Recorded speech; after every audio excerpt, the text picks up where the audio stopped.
name of the Father, and of the Son, and of the Holy Spirit. Amen. We have all heard the phrase, be aware of your surroundings. And typically this saying is used in relation to a personal safety. For example, if you are walking alone at night, you should be cognizant of what's going on around you and be prepared to react if you notice a threat. Or if you are driving a car, you should be aware of other drivers and try to anticipate their actions, such as someone slamming on their brakes or swerving into your lane. And this is also called situational awareness. Now, situational awareness is the ability to scan one's surroundings, comprehend their meaning, and make quick judgments about what likely will happen next and what decisions you will need to make as a result. Now, take example, Captain Chesley Sully, whose plane in 2009 ran into a flock of birds during takeoff and lost both engines. And so, refusing to panic and quickly analyzing his situation, Captain Sully calmly landed his plane in the Hudson River, saving the lives of all 155 passengers. And it's kind of the opposite the way some people live and exist. People that drive or walk in front of oncoming traffic because they are busy texting. Now, there is no denying that the ability to know what's going on so you can figure out what to do is essential to surviving and thriving in life. Now, in today's gospel for this penultimate Sunday of the church year, we see Jesus' situational awareness on full display. Now, the disciples had taken a moment to marvel at the temple which Herod was rebuilding. And historians such as Josephus tells us that it was indeed impressive, made of massive stones and decorated with gifts from foreign countries, with doors and gates of the finest craftsmanship. And when the people looked at the temple, their hearts swelled with pride because it was a staggering sight. But if the disciples were hoping to raise Jesus' spirits by their admiration, they failed, because Jesus' response no doubt left them surprised. Because our reading tells us that Jesus interrupts the disciples' observance of the temple's beauty by boldly stating that a time was coming when the temple towering over them would come crashing to the ground. And then undisturbed, Jesus continues to warn his disciples that a time is coming when the world is going to catch fire. There will be wars and famines, epidemics, upheaval.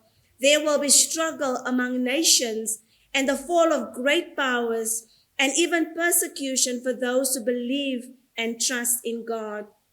And so Jesus is saying to his disciples, it is coming and you have to be ready. If you are my disciples, you need to survey the situation. You need to assess what's happening and be aware. Now, reading Luke chapter 21 is like wearing bifocals, because Jesus wants us to see the important events both near and far. Now, you and I know that in AD 70, that very temple to which Jesus referred to was in fact destroyed by the Romans. Along with Jerusalem's fall came intense persecution of Christians, exactly as Jesus said. But his words stretch beyond AD 70 into a future that lies ahead of us today. Because this prophecy, these words of Jesus still have meaning for us today. Our time too is a time of struggle and judgment. But Jesus tells us that things are going to get really bad before they get really good. And that is why Jesus wants to see a spiritual situational awareness acted and applied in each one of us. We need to be able to see the signs of the time and respond accordingly. But what does it look like to live with spiritual situational awareness that Jesus encourages in our gospel reading today? Now, knowing that we live in an increasingly difficult times, how do you and I keep our guard up, our eyes open in the face of dire circumstances and do things right? And in our gospel reading, Jesus pressed upon us a way of viewing things around us. And so Jesus is saying to us, don't see danger, but see opportunity. Now, we all try to avoid stressful situations, and by these situations can also be moments when you and I can truly shine. Yes, struggles will arise, but maybe we shouldn't be so quick to pray it away or avoid them or wish they end quickly. But maybe we should pray for the grace and strength to endure them. So friends, if you and I keep our eyes glued to other things, while the road around us becomes more dangerous, the end result will be missed opportunity. And so Jesus tells his disciples and us in verse 13 that being engaged in the raging world around us will result in an opportunity to testify. He tells us that as this broken world is increasingly shows itself for what it is, in the form of all kinds of strife, struggle, and persecution, those disciples standing in the midst of it will be afforded the chance to share with their friends, with their families, and even their enemies just why this world is so broken and just who has made and will make it all better.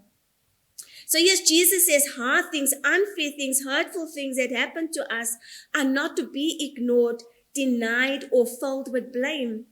But Jesus says here that tough things are to be received as moments to witness to him and his promise of life in us. No blame, but opportunity to bear witness to Jesus' grace and love for sinners, and no hiding away in fear.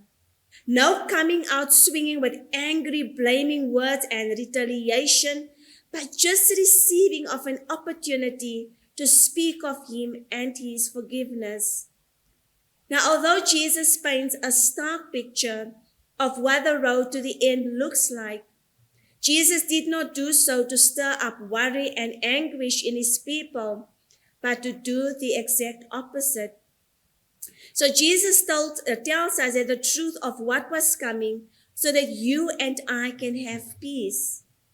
Now we know that the unknown or uncertainty is the hardest to deal with, but Jesus tells us so that we can have peace and comfort others.